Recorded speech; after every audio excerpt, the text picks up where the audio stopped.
નમસ્કાર વિદ્યાર્થીઓ, ઓનલાઈન ક્લાસમાં આપ સૌનું હાર્દિક સ્વાગત છે. છેલ્લે આપણે ચેપ્ટર નંબર 2 એટલે પરમાણુ બંધારણની અંદર તમને બધાને યાદ જ હશે કે છેલ્લે આપણે સમસ્થાનિકોની વ્યાખ્યા છે એની આપણે વિગતે ચર્ચા કરી હતી. બરાબર. સમસ્થાનિકોની વ્યાખ્યાની અંદર આપણે એવું કીધું કે સમસ્થાનિકો કોને કહેવાય. બરાબર. તો એના શબ્દો ઉપરથી પણ યાદ રાખી શકાય. સમસ્થાન, બરાબર, સમસ્થાન એટલે એ જેનું સ્થાન છે ને એ સરખું હોય. હવે સ્થાન કયા સ્થાનની વાત કરેલી છે, ક્યાં આવેલા સ્થાનની વાત કરેલી છે? તો કે આવર્ત કોષ્ટકની અંદર તત્વોનું સ્થાન એક જ જગ્યાએ હોય. આવર્ત કોષ્ટકની અંદર આવર્ત કોષ્ટક શું છે? તો કે તત્વોનું વર્ગીકરણ કરેલું છે આવર્ત કોષ્ટકની અંદર. ધોરણ 11ની અંદર ચેપ્ટર નંબર 3ની અંદર તત્વોનું ગુણધર્મ તત્વોનું વર્ગીકરણ અને ગુણધર્મોમાં આવર્તિતા એવું એક ચેપ્ટર છે. એની અંદર આપણે એના વિશે વધારે વિસ્તારપૂર્વક જોશું. એ જ્યારે ચેપ્ટર આપણે જોશું ત્યારે તમને ખ્યાલ આવશે કે તત્વોનું વર્ગીકરણ કેવી રીતે કરેલું છે.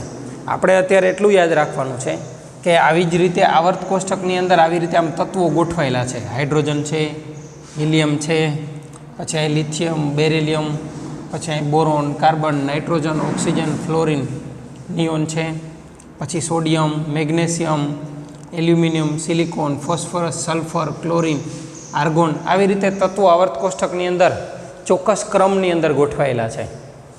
હવે એટલે એનો મતલબ એવું થયો કે એનું ચોક્કસ સ્થાન છે નક્કી આવર્ત કોષ્ટકમાં. 118 તત્વો છે ને આપણે હજુ અત્યારે કુલ મળી આવેલા તત્વો કેટલા છે? 118. એમાંથી કેટલાક કુદરતી રીતે મળી આવેલા છે 92 જેટલા, અને બાકીના તત્વો છે એ કેવા છે? માનવ સર્જિત તત્વો છે. તો આ જેટલા તત્વો છે એ બધા જ તત્વોનું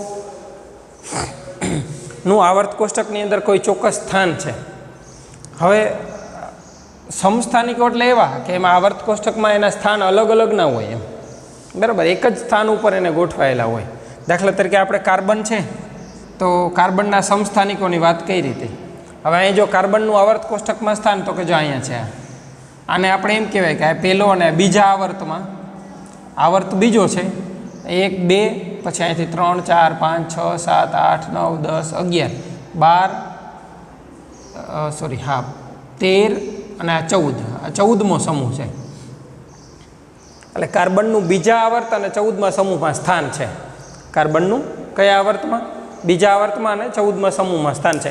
તો કાર્બનના આપણે 3 સમસ્થાનિકો જોયા હતા ગઈકાલે છેલ્લે કે C612, બરાબર, પછી એવી જ રીતે C613, પછી એવી જ રીતે 6C14, આવી રીતે 3 સમસ્થાનિકો જોયા હતા.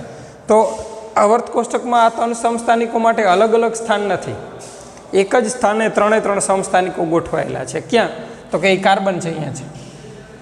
શા માટે એક જ સ્થાન છે? તો કે આવર્ત કોષ્ટકનું જે વર્ગીકરણ કરેલું છે એ પ્રોટોનની સંખ્યા એટલે કે પરમાણુ ક્રમાંકને આધારે કરેલું છે. યાદ રાખજો. કોને આધારે કરવામાં આવ્યું છે આવર્ત કોષ્ટકમાં વર્ગીકરણ? પરમાણુ ક્રમાંકને એટલે કે પ્રોટોનની સંખ્યાને આધારે. હવે આ 3 જે સમસ્થાનિકો છે એ ત્રણેય સમસ્થાનિકોમાં પ્રોટોનની સંખ્યા તો એટલે કે પરમાણુ ક્રમાંક તો 3માં કેવો છે? એક જ છે. એટલે એનું સ્થાન છે એ આવર્ત કોષ્ટકમાં કેવું થયું? સરખું જ થયું. એટલા માટે એનું નામ શું રાખ્યું છે? સમસ્થાનિકો રાખ્યું છે. સમસ્થાનિકોની અંદર મેં તમને કુલ 2 ઉદાહરણો સમજાવ્યા હતા. એક કાર્બનના સમસ્થાનિકો તમને સમજાવ્યા હતા, અને પછી હાઇડ્રોજનના સમસ્થાનિકો એટલે હાઇડ્રોજન 1H1, હાઇડ્રોજન 1H2 અને હાઇડ્રોજન 1H3.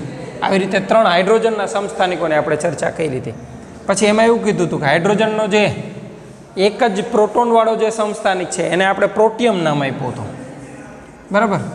2 જેની અંદર છે એનું આપણે ડ્યુટેરિયમ નામ આપ્યું હતું, અને આ જે છે એને આપણે ટ્રિટિયમ નામ આપ્યું હતું. એટલે હાઇડ્રોજનના 3 સમસ્થાનિકોને 3 જુદા જુદા નામ છે. હવે ફરીથી એક વખત સમસ્થાનિકોની વ્યાખ્યા જોઈ જાઓ કે સમસ્થાનિકો કોને કહેવાય? તો કે જેમાં પરમાણુ ક્રમાંક સરખો હોય, પરમાણુ દળ અલગ અલગ હોય.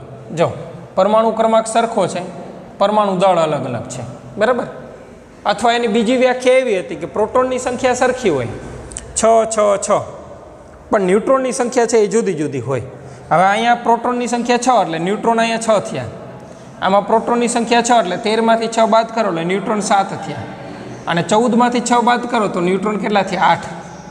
એટલે પ્રોટોનની સંખ્યા સરખી હોય પણ ન્યુટ્રોનની સંખ્યા જુદી હોય તો એને પણ સમસ્થાનિકો કહેવાય. અથવા બીજા સમસ્થાનિકોની બીજી વ્યાખ્યા શું હતી? પરમાણુ ક્રમાંક સરખો હોય પણ પરમાણુ દળ છે એ અલગ અલગ હોય, બરાબર? પરમાણુ ક્રમાંક છે એ સમાન હોય પણ પરમાણુ દળ છે એ અલગ અલગ જો થતું હોય તો પણ એને આપણે શું કીધું હતું? સમસ્થાનિકો. સમસ્થાનિકોનો મતલબ પણ આપણે અત્યારે સમજ્યા કે જેમના સ્થાન સરખા હોય એને સમસ્થાનિકો કહેવાય. સ્થાન ક્યાં, કઈ જગ્યાએ સ્થાન સરખા હોય? તો કે આવર્ત કોષ્ટકની અંદર એ તત્વોના સ્થાન સરખા હોય તો એને આપણે સમસ્થાનિકો કહીએ છીએ, બરાબર છે?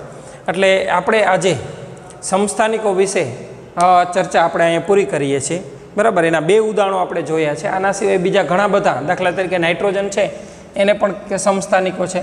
7 નાઇટ્રોજન 14, 7 નાઇટ્રોજન 15.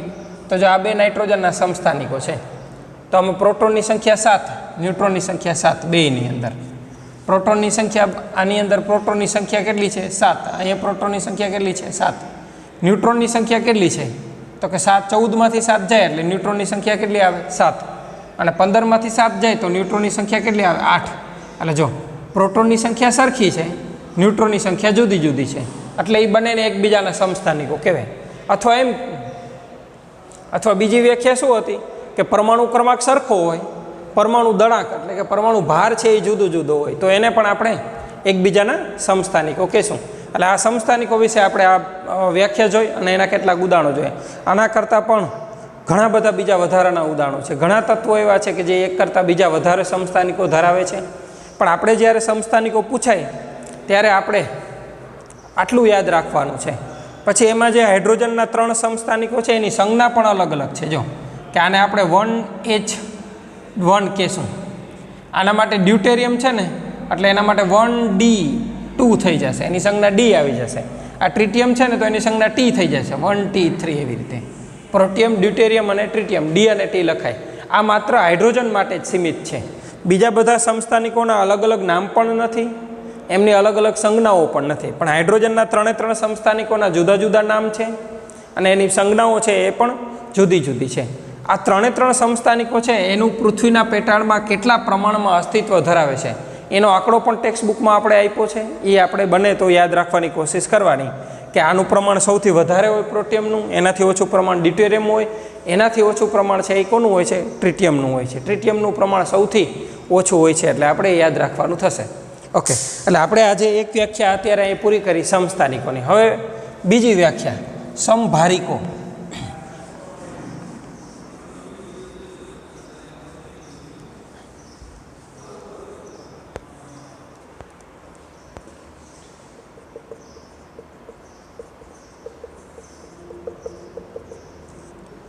સમસ્થાનિકોની આપણે વ્યાખ્યા જોઈ. સમસ્થાનિકોને અંગ્રેજીમાં યાદ રાખજો, સમસ્થાનિકોને અંગ્રેજીમાં આઇસોટોપ કહે છે. ટોપ એટલે સ્થાન, બરાબર છે? એટલે એને આઈસો એટલે સમાન અને ટોપ એટલે સ્થાન, એટલે સમસ્થાનિકો એને આઇસોટોપ કહેવાય. હવે આપણે સમભારિકો જોવાના છે. સમભારિકોને માટે અંગ્રેજીમાં શબ્દ છે આઇસોબાર. બાર એટલે વજન, બરાબર? અને આઈસો એટલે સમ, એટલે આઇસોબાર સમભારિકો એટલે. હવે શબ્દ ઉપરથી જ ખબર પડી જાય, નામ ઉપરથી જેનું કે સમભારિકોનો મતલબ શું થાય? સમભાર એટલે જેનો ભાર સરખો હોય તે, બરાબર? જેનો ભાર છે એ સરખો હોય. ભાર એટલે શું? તો કે પરમાણુ ક્રમાંક નહીં, પરમાણુ દળ સરખું હોય. એટલે આપણે આની વ્યાખ્યા આપણે આવી રીતે રાખીએ, જે 2 તત્વોમાં પ્રોટોનની સંખ્યા જુદી અલગ હોય, યાદ રાખજો, પ્રોટોનની સંખ્યા સરખી હોય તો ભાર સરખો જ હોય. પ્રોટોનની સંખ્યા સરખી હોય ને તો ભાર કેવો થશે? સરખો જ થશે. પણ પ્રોટોનની સંખ્યા અલગ અલગ હોય પરંતુ પરમાણુ ભાર જેને આપણે સંજ્ઞા એ વડે દેખાડીએ છીએ, પરમાણુ ભાર સમાન હોય તેને સમભારિકો કહે છે, બરાબર? જે 2 તત્વોમાં પ્રોટોનની સંખ્યા અલગ અલગ હોય પણ પરમાણુ ભાર એટલે કે એ સમાન હોય તેને સમભારિકો કહેવાય, બરાબર છે? એટલે આપણે અહીંયા બીજી રીતે પણ વ્યાખ્યા લખી શકીએ, પ્રોટોન અને ન્યુટ્રોનની સંખ્યા,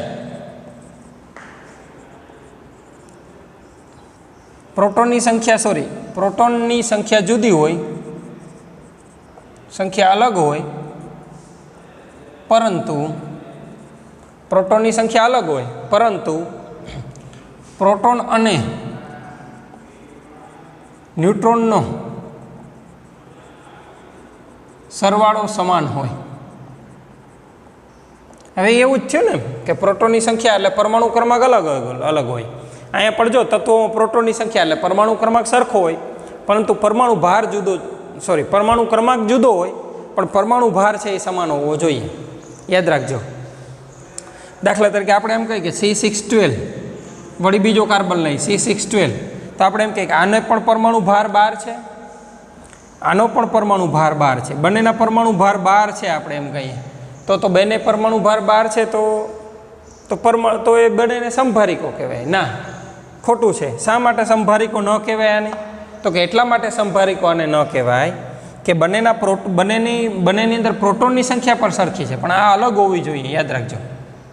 આગળવાળી વ્યાખ્યા બરાબર યાદ છે તમને? સમસ્થાનિકોની પરમાણુ ક્રમાંક સરખો હોય પણ પ્રોટોનની સંખ્યા પરમાણુ ભાર જુદો હોય. યાદ છે ને? અહીંયા એવું નથી. અહીંયા પરમાણુ ક્રમાંક અલગ હોવો જોઈએ, ખાલી માત્ર પરમાણુ ભાર છે ને એ સરખો હોવો જોઈએ તો એને એકબીજાના સમભારિકો કહેવાય. યાદ રાખજો. આને બેને સમભારિકો ન કહેવાય. કેમ ન કહેવાય? તો કે બે કાર્બન જ છે. હા, બે કાર્બન જ છે છતાં નથી. કેમ? તો કે જો પ્રોટોનની સંખ્યા બંનેમાં સરખી છે. અહીંયા સ્પષ્ટ ઉલ્લેખ કર્યો કે પ્રોટોનની સંખ્યા અલગ હોય પરંતુ પરમાણુ ભાર સમાન હોવા જોઈએ. પ્રોટોનની સંખ્યા અલગ હોય પરંતુ પરમાણુ ભાર સમાન હોય તો જ બંનેને એકબીજાના સમભારિકો કહે છે. યાદ રાખજો. બરાબર? એટલે સમભારિકોની વ્યાખ્યા આવી રીતે થશે. હવે એના કેટલાક ઉદાહરણો જોઈએ વ્યાખ્યાની. તો આપણે કાર્બનના 3 સમસ્થાનિકો જોયા હતા. C612, 6C13, 6C14 જોયા હતા.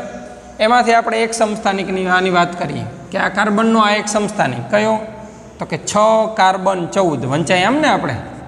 બરાબર? 6C14 અને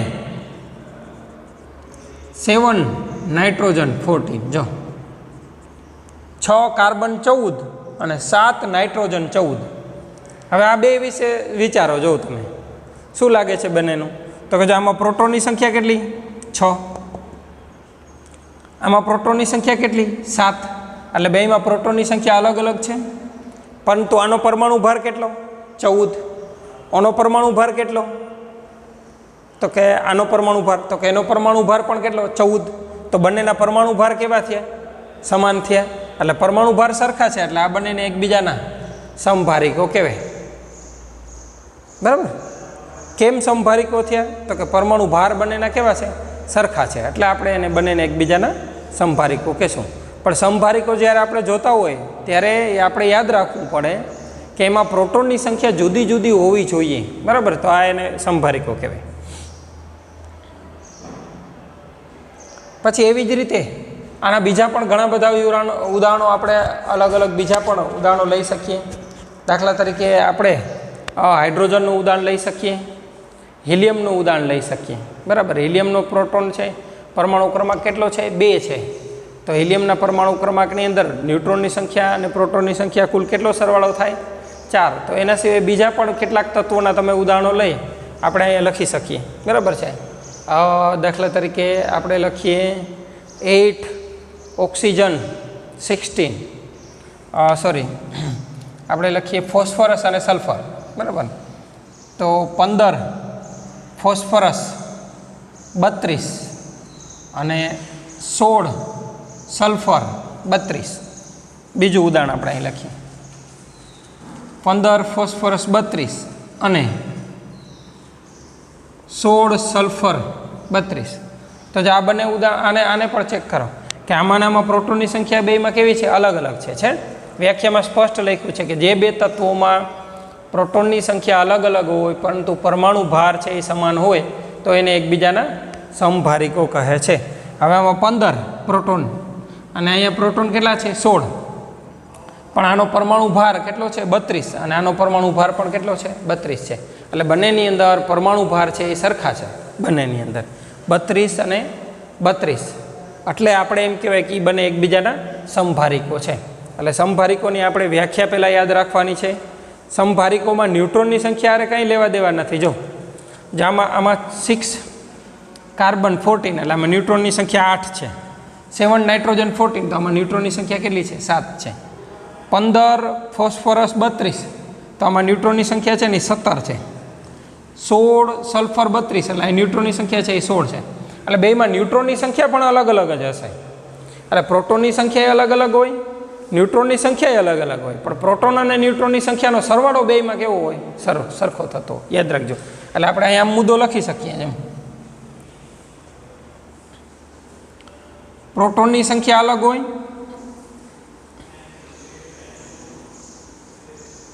ન્યુટ્રોનની સંખ્યા પણ અલગ હોય.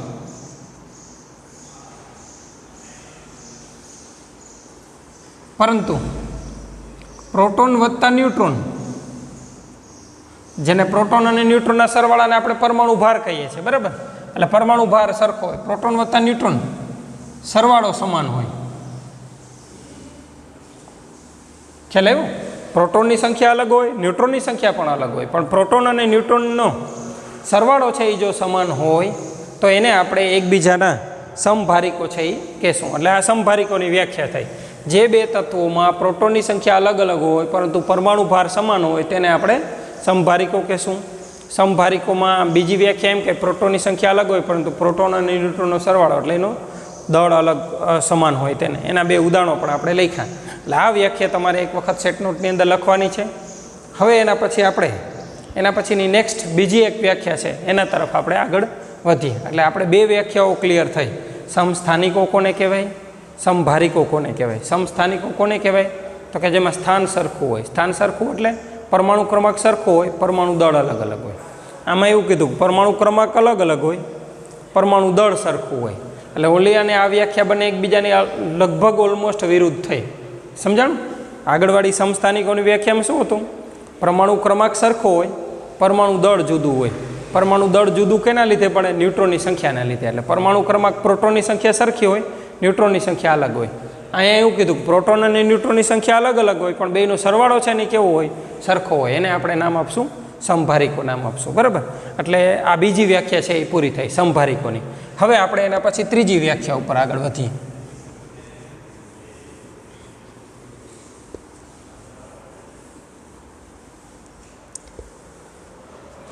જેનું નામ છે ત્રીજી આપણે જે વ્યાખ્યા જોવાની છે આઇસોટોન. આઇસોટોનને ગુજરાતીમાં સમન્યુટ્રિનો કહી શકાય. બરાબર છે? અને એનું અંગ્રેજી નામ તો આઇસોટોન જ છે. આઇસોટોન. હવે આઇસોટોન સમન્યુટ્રિનો, ન્યુટ્રિનો એટલે ન્યુટ્રોન તો નામ ઉપરથી જ ખબર પડી જાય. પણ આપણે સમન્યુટ્રિનો યાદ નથી રાખવાનું. યાદ રાખજો, આમાં આપણે આઇસોટોન યાદ રાખવાનું છે. અને એનો અંગ્રેજી વર્ડ એ આઇસોટોન જ છે. આ ગુજરાતી છે એ સમન્યુટ્રિનો કહેવાય, પણ ગુજરાતી વર્ડ કદાચ ટેક્સ્ટબુકમાં ના આપ્યો તો આપણે યાદ રાખવાની જરૂર નથી. આપણે અંગ્રેજી શબ્દ જ યાદ રાખવાનો છે, આઇસોટોન. આઇસોટોન એટલે આઇસો એટલે સમાન ને ટોન એટલે ન્યુટ્રોન. જો ન્યુટ્રોન લખીએ તો આમ લખાય ને NUTRON, ન્યુટ્રોન. તો એમાંથી TON લીધું છે, ટોન, ન્યુટ્રોનનું. બરાબર છે? એટલે આપણે આ વ્યાખ્યા આની આવી રીતે આપી શકીએ કે જે બે તત્વોમાં પરમાણુ ક્રમાંક અલગ હોય પરંતુ ન્યુટ્રોનની સંખ્યા, જે બે તત્વોમાં પરમાણુ ક્રમાંક અલગ હોય પરંતુ ન્યુટ્રોનની સંખ્યા સમાન હોય તેને આઇસોટોન કહે છે. બરાબર? એટલે પરમાણુ ક્રમાંક અલગ હોય પરંતુ ન્યુટ્રોનની સંખ્યા છે એની અંદર સરખી હોવી જોઈએ. બરાબર? યાદ રાખજો. એટલે પ્રોટોનની સંખ્યા અલગ હોય પણ ન્યુટ્રોનની સંખ્યા સરખી હોય તો ચાલે. બરાબર? પ્રોટોનની સંખ્યા અલગ હોવી જોઈએ. એટલે બે જુદા જુદા તત્વોની અંદર ન્યુટ્રોનની સંખ્યા સરખી થવી જોઈએ. દાખલા તરીકે એનું આપણે ઉદાહરણ લઈએ તો કે કાર્બનનો એક સમસ્થાનિક C613 યાદ છે તમને, અને 7 નાઇટ્રોજન 14 આપણને યાદ છે. બરાબર? તો બંનેની અંદર જો અહીંયા પ્રોટોનની સંખ્યા 6, અહીંયા પ્રોટોનની સંખ્યા 7, અહીંયા ન્યુટ્રોનની સંખ્યા તો કે 13 માંથી 6 જાય એટલે 7, અહીંયા ન્યુટ્રોનની સંખ્યા તો કે 14 માંથી 7 જાય એટલે કેટલા થયા? 7. તો જો બંનેની અંદર પ્રોટોનની સંખ્યા છે એ જુદી જુદી છે, બરાબર, પણ ન્યુટ્રોનની સંખ્યા બેયની અંદર સરખી છે, 7 અને 7. આમાં પ્રોટોનની સંખ્યા 6 છે, આમાં પ્રોટોનની સંખ્યા 7 છે. પ્રોટોનની સંખ્યા અલગ હોય પરંતુ ન્યુટ્રોનની સંખ્યા સરખી હોય તો એને આઇસોટોન, નામ ઉપરથી જ ખબર પડે, આઇસોટોન, આઇસો એટલે સમાન, ટોન એટલે સરખું, ટોન એટલે ન્યુટ્રોન આપણે, બરાબર. તો બેમાં ન્યુટ્રોનની સંખ્યા સરખી છે. બીજું પણ આપણે એક ઉદાહરણ લઈ લઈએ. દાખલા તરીકે આપણે હાઇડ્રોજનના 3 સમસ્થાનિકો જોયા હતા, એમાંથી કોઈ એક સમસ્થાનિક લઈએ. ઉદાહરણ તરીકે આપણે લીધું હતું 1 હાઇડ્રોજન 3, બરાબર, ટ્રિટિયમ હાઇડ્રોજનનો સમસ્થાનિક, અને 2 He4. તો જો આમાં પ્રોટોનની સંખ્યા ગણો તો કે પ્રોટોનની સંખ્યા 1, આમાં પ્રોટોનની સંખ્યા 2, આમાં ન્યુટ્રોનની સંખ્યા ગણો તો કે 3માંથી 1 જાય એટલે 2, આમાં ન્યુટ્રોનની સંખ્યા ગણો તો 4માંથી 2 જાય તો કે 2. તો એનો મતલબ એવો થયો કે જો આ બંનેની અંદર પ્રોટોનની સંખ્યા અલગ અલગ છે બંનેની અંદર, પણ બંનેમાં ન્યુટ્રોનની સંખ્યા બંનેની અંદર કેવી છે? સરખી જ છે, 2, 2, 2. એટલે આપણે એમ કહી શકાય કે આ બંને એકબીજાના આઇસોટોન છે. એટલે આ ત્રીજી વ્યાખ્યા આપણી પૂરી થઈ. આઇસોટોન કોને કહેવાય? તો કે જેમાં ન્યુટ્રોનની સંખ્યા છે એ બંનેની અંદર સરખી હોય. યાદ રાખજો, પરમાણુ ક્રમાંક અલગ હોય. એ પરમાણુ ક્રમાંક પહેલામાં એકમાં જ સમાન હતો, બીજી વ્યાખ્યામાં પરમાણુ ક્રમાંક અલગ હતો અને આમાંય પરમાણુ ક્રમાંક અલગ હતો. પરમાણુ ક્રમાંક અલગ અલગ હોય પરંતુ બરાબર ન્યુટ્રોનની સંખ્યા સરખી હોય તો એને આઇસોટોન કહેવાય. એટલે આપણે આ આઇસોટોનની વ્યાખ્યા લખવાની છે. સ્ક્રીનશોટ પાડી અને સેટ નોટની અંદર તમારે આ વ્યાખ્યા પણ લખવાની થશે, બરાબર, સમજાઈ જશે? ઓકે. હજી પણ આપણે આના સિવાય બીજા વધારે ઉદાહરણો પણ આપણે લેશું, પણ એક વખત બધી જ વ્યાખ્યાઓ પૂરી થઈ જાય પછી એના વિશે આપણે વિગતે વધારે સમજીશું. એટલે આ ત્રીજી વ્યાખ્યા પૂરી થઈ. પહેલી કઈ હતી? સમસ્થાનિકો હતી. બીજી કઈ હતી? સમભારિકો, જેના ભાર સરખા હોય. ત્રીજી કઈ છે? સમ ન્યુટ્રિનો એટલે આઇસોટોન, એટલે જેમાં ન્યુટ્રોનની સંખ્યા સરખી હોય. અને હવે ચોથી અને છેલ્લી વ્યાખ્યા સમ ઇલેક્ટ્રોનિયમ, બરાબર.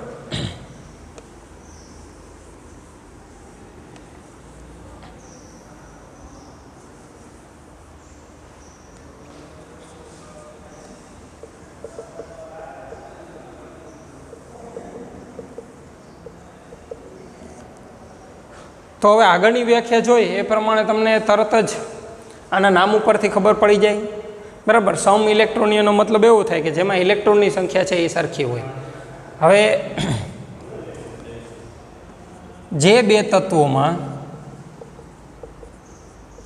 પરમાણુ ક્રમાંક જુદા હોય, જુદા જુદા હોય, પરંતુ ઇલેક્ટ્રોનની સંખ્યા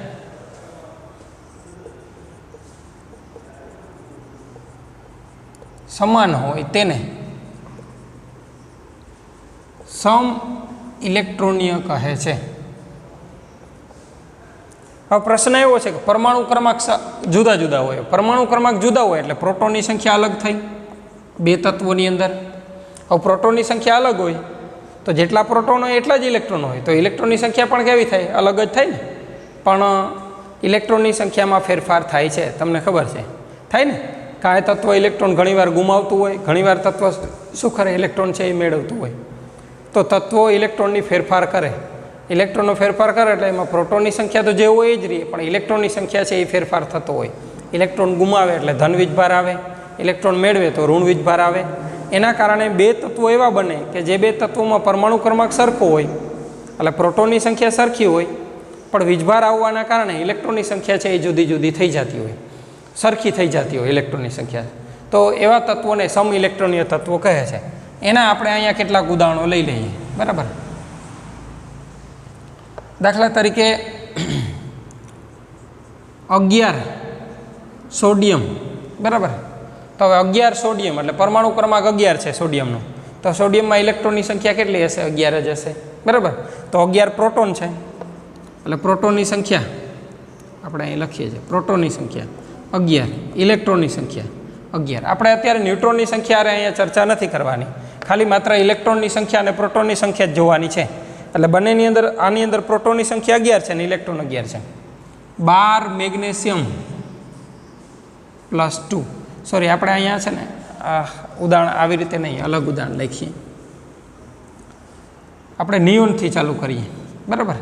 તો નિયોનનો પરમાણુ ક્રમાંક 10 છે નિયોનનો, તો એમાં પ્રોટોનની સંખ્યા 10 છે, એમાં ઇલેક્ટ્રોનની સંખ્યા પણ કેટલી છે 10 નિયોનની આપણે વાત કરીએ. Proton 10 electron 10.